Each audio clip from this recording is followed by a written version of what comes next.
এয়া যোৰহাটৰ বৰুৱা চাৰিআলি। উজনি অসম আৰু নামনি অসমৰ বিভিন্ন ঠাইলৈ যাবৰ কাৰণে ৰাতিপুৱা সময়ত ইয়াতে গাড়ী পোৱা যায়। আৰু আজি মই যাবলৈ ওলাইছোঁ নৰ্থ লখিমপুৰলৈ। অসম ৰাজ্যিক পৰিবহণ বিভাগৰ এখন বাছ, আটকধুনীয়া বাছ, পুৱা 7 বজাত যোৰহাটৰ পৰা পোনপটীয়াকৈ লখিমপুৰলৈ যায়। এয়া শিৱসাগৰৰ ঐতিহাসিক নামদাং শিলৰ সাঁকো। পুৱা প্ৰায় 8:30 আমি সোমালোহি শিৱসাগৰৰ বাছ আস্থানত। শিৱসাগৰৰ বাছ আস্থানত চিপছ আৰু অন্যান্য বস্তুবোৰ ৰাস্তাৰ বাবে কিনি লোৱাৰ পাছত পুনৰ আকৌ বাছত উঠিলোঁ।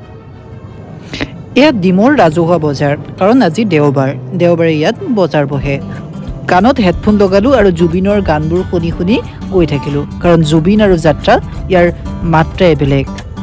এই সেউজীয়াবোৰ দেখিলে আচলতে সকলোৰে মন পুলকিত কৰে, কাৰণ এই সেউজীয়াবোৰৰ বাবেই আমাৰ প্ৰাণ আছে।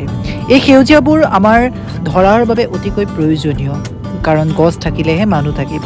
এই চাহ বাগিচাবোৰ আমাৰ চিনাকি অসমীয়াৰ পৰিচয়। ডিমৌ, মৰাণ আদিবোৰ ঠাই পাৰ হোৱাৰ পাছত আমি পালোহি ডিব্ৰুগড় চুকাফা তিনিআলিৰ পৰা পোনে পোনে গ'লে আমি ডিব্ৰুগড় চহৰ পাম। আৰু এতিয়া আমি বাওঁফালে যাম, কাৰণ যোৰহাটৰ ফালৰ পৰা আহিছোঁ। বাওঁফালে যোৱাত আমি এতিয়া পাম বগীবিল দলং, ধেমাজি, গোগামুখ আদিবোৰ ঠাই, আৰু তাৰ পাছতে আমি আমাৰ গন্তব্যস্থানত উপস্থিত হ'ম।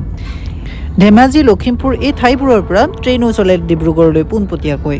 কেইবাখনো ট্ৰেইন চলে, কাৰণ ব্ৰহ্মপুত্ৰ নৈখনত যিখন দলং আছে বগীবিল দলং, সেই বগীবিল দলঙৰ ওপৰেদি গাড়ী অহা যোৱা কৰে আৰু তলেদি ট্ৰেইন অহা যোৱা কৰে। ডিব্ৰুগড় চুকাফা তিনিআলি পাৰ হোৱাৰ পাছত আমি পালোহি বগীবিল দলং।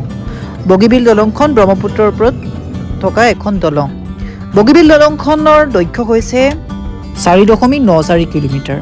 এই দলংখনৰ নিৰ্মাণ কাৰ্য আৰম্ভ হৈছিলে 2002 চনত, আৰু প্ৰায় 200 মাহৰ পাছত এই বগীবিল দলংখন তৈয়াৰ হৈছিলে।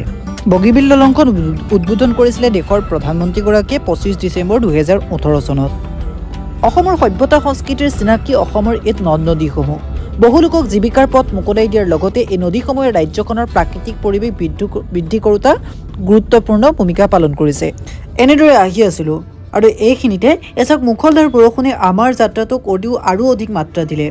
শুকান মোৰ হৃদয়ৰ মাটি সজীৱ কৰা মোক তিতিব দিয়া তোমাৰ ভালপোৱাৰ বৰষুণত। তুমি বাৰু বৰষুণত তিতিছানে? গ্ৰীষ্মৰ প্ৰথম জাক বৰষুণত অভিমানী বৰষুণজাকে বহুত কথাই সোঁৱৰায়। এনেদৰে বৰষুণৰ মাজে মাজে আহি আমি লখিমপুৰ চহৰত উপস্থিত হ'লোঁ। সঁচাকৈ আজিৰ যাত্ৰাটো আছিলে খুব মনোমোহা।